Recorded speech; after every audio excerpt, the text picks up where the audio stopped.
Hey everybody, Marta13 here, and I'm buying diapers. Woohoo! Cool ass biker with diapers on his scooter.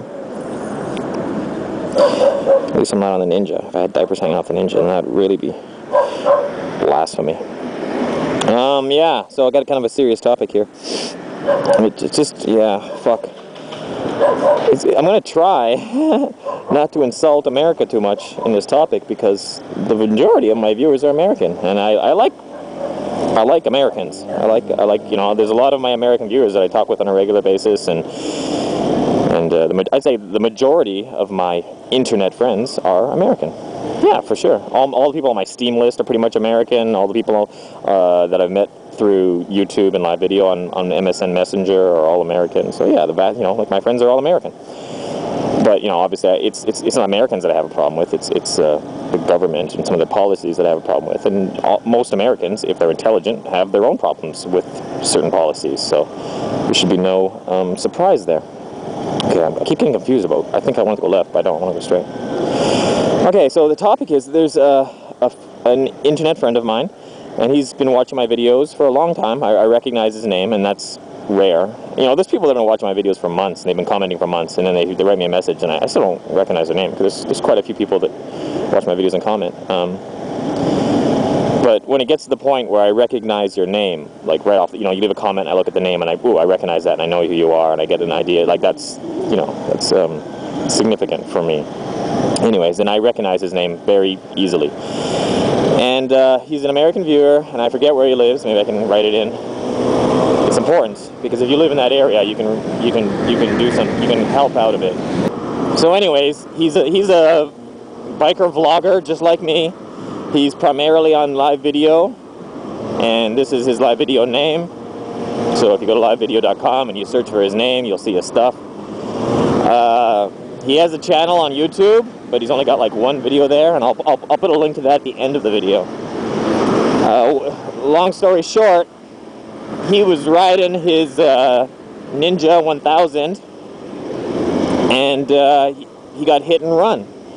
He was going through an intersection, he was going straight through an intersection, he had the right of way, and a car turned left and took him out.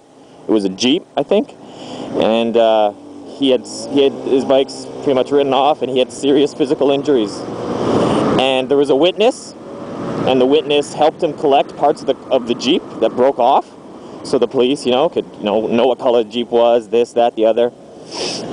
And then the piece of shit American police showed up, and when the witness said, "Oh, what, you know, here are the pieces of the car, what should I do with them?" The police answered, "Throw them in the ditch with the rest of the broken bike parts." They didn't even want to see them. They didn't want to inspect. Yeah, so you know, it's a hit and run. The biker could have easily been dead. You know, like for all the car knew, he just killed somebody and he just drove away. For all the car driver knew, you know. And then the story gets better.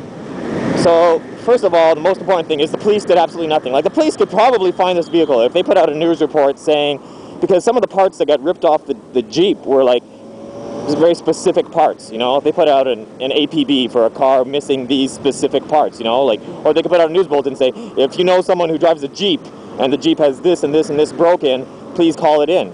You know, they could easily do that. It wouldn't be that hard. And but some of you are thinking, well, the guy didn't die, right? So maybe it's not as important to the police to find the person who did it.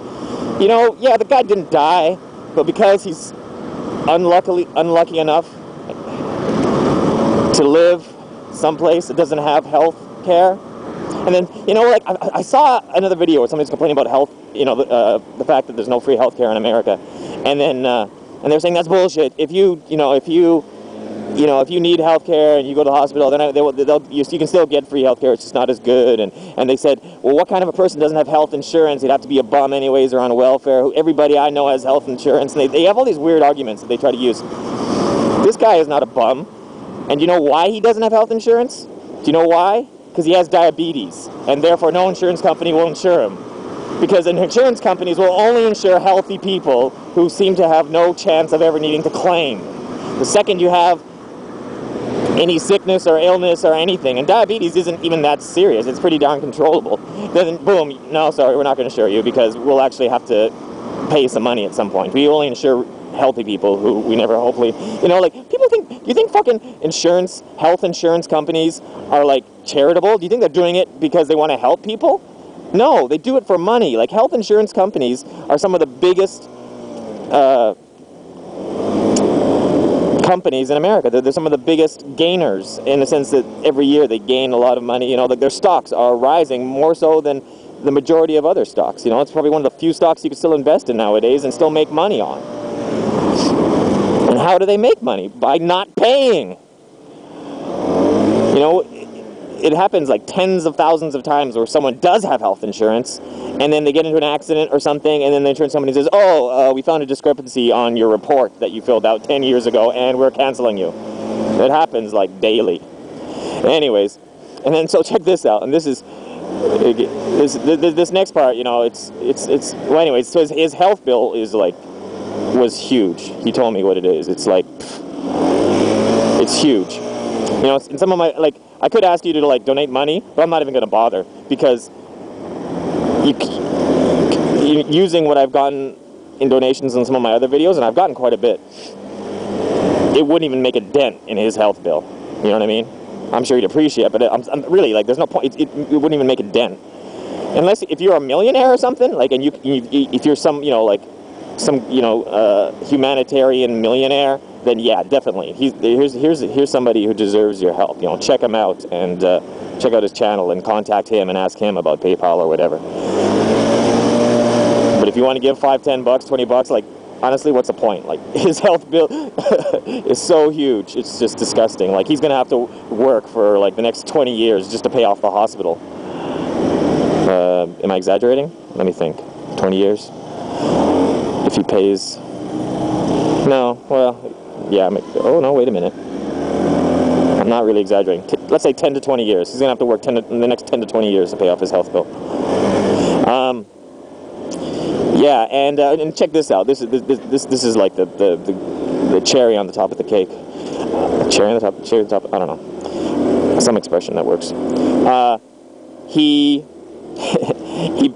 His motorcycle insurance. They take the money out of his bank twice a month.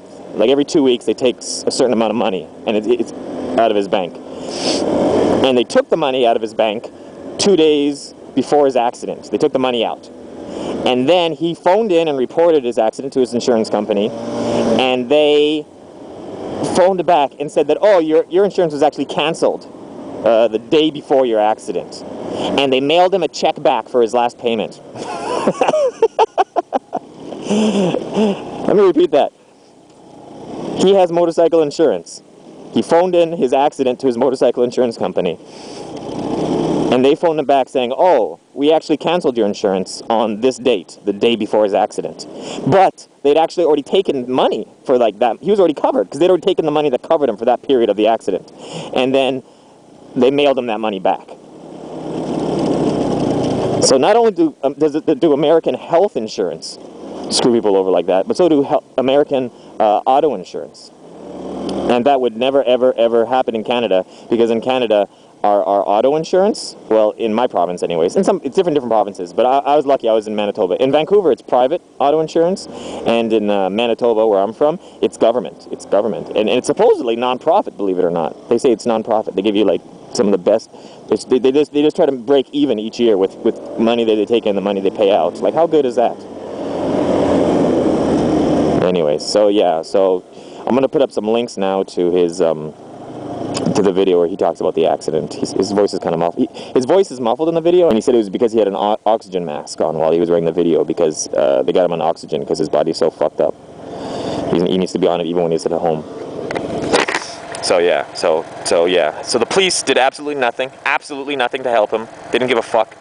His health bills are through the roof because he can't get health insurance because he's diabetic, and his motorcycle insurance. They just said, nah, we're not going to pay for anything, and they sent him back his last payment in a check.